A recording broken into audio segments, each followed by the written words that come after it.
What's up, everybody? Welcome to Metal Remains Backstage. I'm Manuel from Madrid. I'm calling with Carlos in New York and Mr. Hans Platz in Germany from the band Feuerschwanz.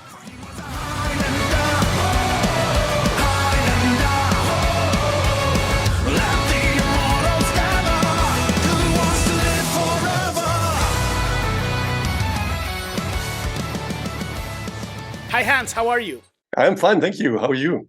We're great. Happy to have you in Awesome. our humble studio, virtual studio for Metal Remains. Right, Awesome. right.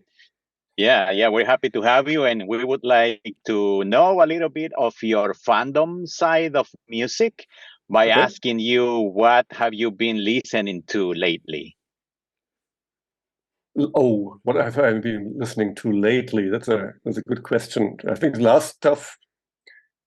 last album I did listen to was LD Miola. That's a guitar player Okay. you might heard of, or maybe not. I don't know. He's quite influential. I think he did a lot of stuff which metal guitars did later, which he started like in the 70s, like fast picking and stuff like that, and some new, some classical sounding lines and stuff like that. Yeah, Awesome. But he's not a metal guitar player. He's originally like a jazz fusion player, then switched to acoustic guitar. There's also a tango record by him. Oh, nice. Piazzolla. Yeah, and just lately he switched back to electric guitar, and I like his playing a lot. Yeah, tango is very intense. It has a lot of feeling. It's amazing. Tango music is amazing. It's very intense, absolutely, and it's very intense to play as well. I like your shirt. I like your shirt, Hans. My shirt? Yes. Yeah. I have to promote my merch. We have to sell more shirts. All right. We both, Manuel and myself, became fans of the band after experiencing the power and intensity of a Feuerschwanz show. We have done this twice in Europe. The first one was back in 2022, and the second time was at Leyendas del Rock last year in Spain. How important is it for the band to deliver such a memorable presentation to the crowds? Oh, it's essential. That's what the band is about, actually. Staying on a stage, being on stage, and doing a show. And doing a show is the right word, because in the English language you have the show. You have two words actually. You have the word show and you have the word concert. In German, in the German language, you just have one name, concert. But in English, you differentiate between the two, like the classical concert and the big show. And I think it's important when people go out to see live music and something is happening on stage, just to give them the full entertainment and the full message of the band. And it's just not the ear, it's also the eye. And that's so important for us to deliver a very good, tight live show, an entertaining live show. Yeah, for us it was love at first sight. And all you guys do, I don't know how you rehearse all of that, because there is a lot of movement. Pyro, when there is pyro, you have the girls dancing with fire, and it's a hell of a show. Let me tell you, the energy, the interaction with the crowd, it's impossible not to fall in love with your band, man. Thank you so much. It's great to hear it from you guys, because you're obviously not German native speakers. I guess you're 9. Yeah. So 9 years. Ich spreche kein Deutsch. Oh, that was pretty good, actually. So obviously, for some reason, we still got the point across what we are doing. without you understanding what we are singing about. So that's pretty cool actually to hear, because in the end, music is about the energy, about the communication. Yeah, mainly about the energy between the band and the audience. It's like a conversation in a way, like it's going back and forth. Yes. Right, Yeah. right. It's both ways, definitely. The band is celebrating its 20th anniversary, and by doing so, the band will be releasing Warriors. This is going to be the first ever album in English. It's going to be out on May 3rd. And doing this opens up the conversation in so many different directions, but we would like to hear it from you. What is the plan behind this strategy? Well, not sure about strategy. Maybe it turned into a strategy at one point, but at the beginning, we were discussing that, well, it's our anniversary year, so we have to do something about it, to release something to celebrate the anniversary. But our last full studio album with original songs just came out like 9 months ago. So we couldn't just release another new album already, because we are fast with writing songs, but not that fast. So we thought about doing a cover album again, but we already did a lot of covers. So eventually we thought about doing English songs, and that idea had to grow on us a little bit, because we had to see which songs could be translated in a way that makes sense. And so we collected some songs, and then at one point we thought it would be possible to do a full album full of English songs. Yeah. And it was quite interesting to see how these songs are evolving, because obviously you can't just translate it by word, or use Google Translator and translate it, because you still have to keep some kind of melody, but the English language has a completely different speaking and singing melody. Yeah. So you have to keep the feeling of the original song, but use completely different words, and even maybe a different translation, which gives it maybe a different direction. Like, for example, Knochenkarussell. The direct translation would be Bone Carousel, but now it's named Circle Pit of Hell, for example.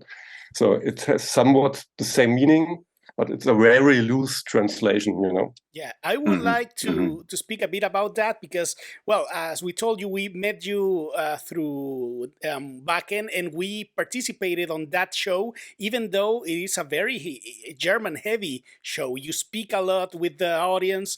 Most of the audience was, of course, German or spoke German, so they could follow your directions. But we were doing some, trying to guess what to do, and that was very fun. But I imagine that bringing this show to English audiences also will help other people, not only English speakers, but since it's so common, to participate with you even more. And also something that I find very interesting is the actual name of the band. It's not too easy to translate if you take it by its actual direct translation, right? What can you tell us about that? Well, the name of the band, you mean? Yes. Oh, well, it's obviously Firetail, like a dragon's tail, you know, like a dragon, and all from that fantasy. It's coming from the fantasy world, you know. Awesome. There's another translation, but we won't go into that one. Yeah, it's only for adults. It's for the late night show. Right. People have to go to a show to find about that meeting. Yeah, right. But we were saying the English songs might speak to different people from different languages, and I agree. I mean, English is so common, so maybe some other people will find Feuerschwanz and they come for the English lyrics but stay for the German lyrics. So that's goal, definitely. It has magic when it's sung in German. Yeah. And was that the sole process to pick and choose the selected songs for the album, trying to find a good translation from them, or there was something else involved into the decision? Well, mainly if there's a good translation. I mean, obviously we did pick our favorite songs, and then we had to see if something could be translated or not. One song didn't work, for example, which is Schubsetanz. I don't know if you know the song Schubsetanz, but even the German word is made up. So the word really doesn't exist in the German language. It's a made up word, I see. Like push dance or something. And it was impossible to translate because it has so much word play in it that it's not possible to translate. Yeah, like and the band has a... Schubsetanz is Rittersport, like push dance is knight sports. But at the same time, Rittersport, the knight sport, is also a chocolate brand in Germany. So all this stuff that was too difficult to translate. Right. The good thing is that the band has a very long catalog. You have what, like maybe 11 albums? So you have plenty of songs to pick from. Right, that's true. That's awesome, true. Awesome. What are the plans now for the inevitable North American tour? Yes. Everybody's asking this. Well, at first we have to conquer Europe, but we're in the process. This summer we're playing festivals in Portugal and in the Netherlands, in Belgium, and Czech Republic. Spain. Speaking about some non-German languages, which is pretty cool. And in autumn, we're going through and we'll play in Paris, in Italy, and Netherlands again. So we are slowly expanding to the non-German speaking part of Europe, which is pretty cool. As a German singing band, that's super uncommon. I mean, obviously there's a Rammstein, and then some people might know about Nena. You know, 99 Luftballons, 99 Red Balloons, but usually that's it in regards of German language. So that's pretty cool that it gets accepted so much from non-German speaking people. And we really would love to come to Northern America and to Southern America as well. But in a way, it has to work financially because it's not easy to travel to the US. Yeah. And it's not cheap as well to travel because you have such a long distances between all the cities. And yeah, but I really, really hope to do it one day because I also have relatives in the US, and I've been a lot of times to Canada already, and I love the country, and I would love to show my relatives what we're doing. So we have to awesome. One day. Yeah, and it's not that you haven't been here before. You have been in the 70,000 tons of metal cruise. So that's at least one experience you have with a festival in the US. A small American battle, like a skirmish. Yeah, we're getting closer, but actually we played out the US, outside of the waters, you know. So literally it wasn't the US, but yeah, it was a pretty cool experience to meet all the people on the boat from all over the world. Yeah, there have been people from the US, but also from Southern America, lots of Europeans as well. And it's such a cool community, and everybody is respectful, you know. It's not like you walk there and people jump at you, but everybody, because you see musicians everywhere, everybody is very respectful, and it's a very nice feeling.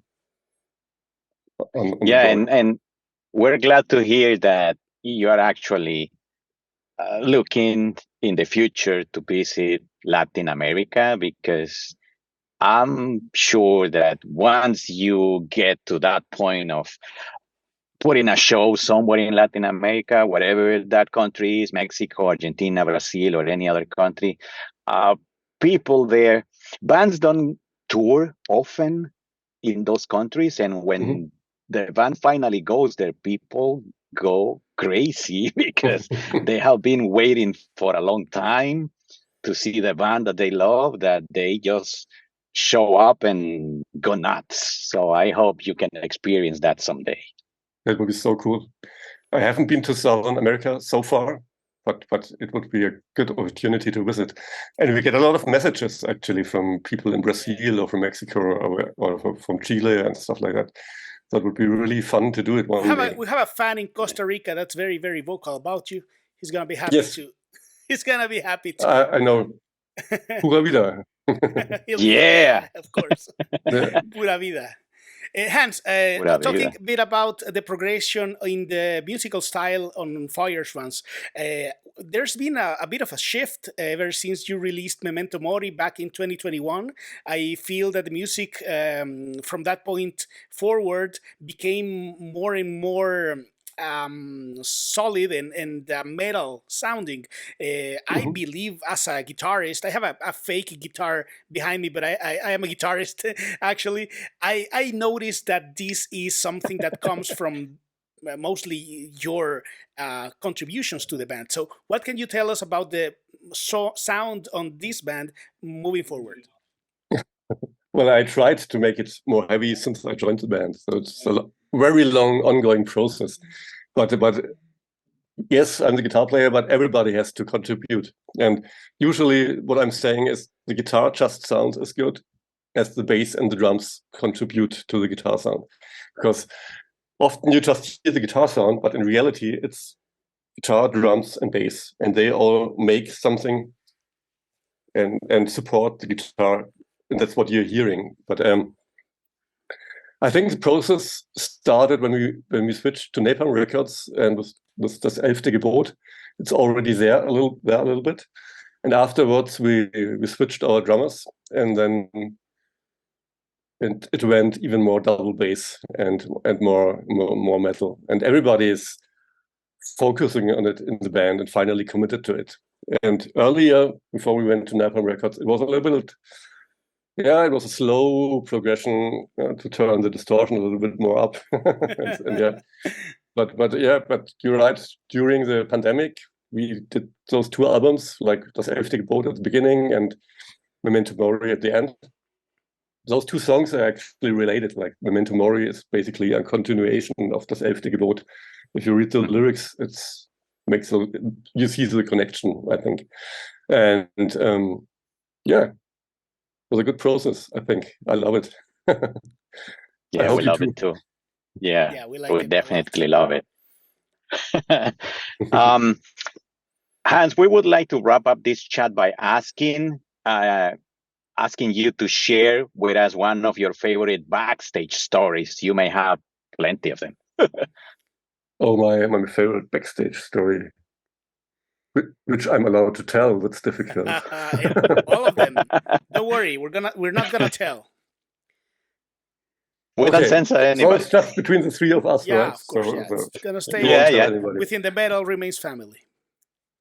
Well, I would say these days we're actually pretty calm. But back when we started out, when Feuerschwanz still was some kind of acoustic medieval band mostly, and we played like 4 times a day on those Renaissance fairs, which was a pretty good school actually as a band to play and to handle an audience. It was really teaching us a lot.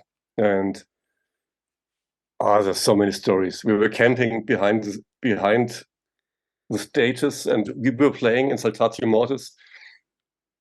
We was playing after us, and we shared the stage basically. We played, and then Saltatio Mortis played, and then us played, and well, they just brought schnapps on stage to us, like the most horrible heavy alcohol on stage, and they filled us up, and we basically fall from stage after the show. And I have so many pictures in my mind right now, which I can't tell you actually. About stuff which happened afterwards. I could tell you those Renaissance fairs are pretty wild as soon as the light goes out. Okay, looking forward to one of those. Yeah. Thank you very much, Hans, for your time, for being with us. We are very anxious to listen to the Hall of Warriors. So we invite everybody to check it out when it comes out on May 3rd, right? May the 3rd, we're going to be able to listen to this. It's been a pleasure to talk to you. Thank you. Thank you so much for the invitation. A pleasure talking to you. Looking forward for our hello to Spain and hello to New York. Yes, we're looking forward for our next Feuerschwanz show. But until then, stay metal. Stay metal.